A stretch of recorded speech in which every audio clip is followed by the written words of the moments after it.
ఈ 3 ఏళ్లలో 16,000 కోట్లు రావాల్సిన డబ్బులు కట్ చేశారు, కోత కోసారు ఎస్సీలకు సంబంధించి.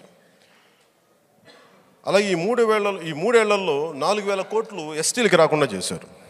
అంటే దాదాపు ఈ 3 ఏళ్లలో ఇక్కడ నాకున్న లెక్కల ప్రకారం 20,000 కోట్లు ఇవ్వలేదు.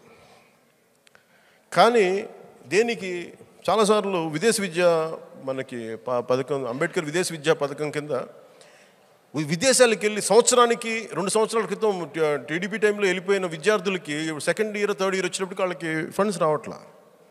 అక్కడ వాళ్ళకి ఏం చేయాలో తెలియట్లా. కొంతమంది అటు ఇటు కాకుండా అయిపోయి ఇట్లా చాలా దృష్టికి వచ్చింది, నా దృష్టికి చాలా వచ్చింది.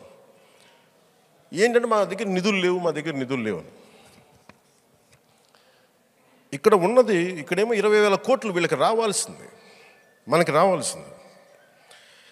ఏపీ గవర్నమెంట్ వాళ్ళ పబ్లిసిటీ ఖర్చు 15,000 కోట్లు ఖర్చు పెట్టారు.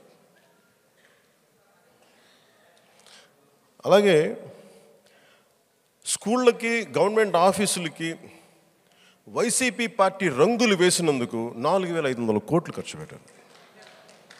మళ్ళీ తిరిగి అక్కడ తవ్వాలి, వాటిని మార్చిన తిరిగి గవర్నమెంట్ కోర్టు తిట్టిన తర్వాత దానికి 2,000 కోట్లు మళ్ళీ ఖర్చు పెట్టారు మామూలుగా వేయడానికి. అంటే ఇక్కడ 2 లెక్కలను తీసుకుంటే 21,500 క్రోర్స్ దుర్వినియోగం చేశారు. ఎస్సీ ఎస్టీ సబ్ ప్లాన్ని దెబ్బ కొట్టి 21,500 క్రోర్స్ వేస్ట్ చేశారు. ఎవరు తినలే, కనీసం ఎవరికి పనికి అక్కడికి రాని డబ్బు అది.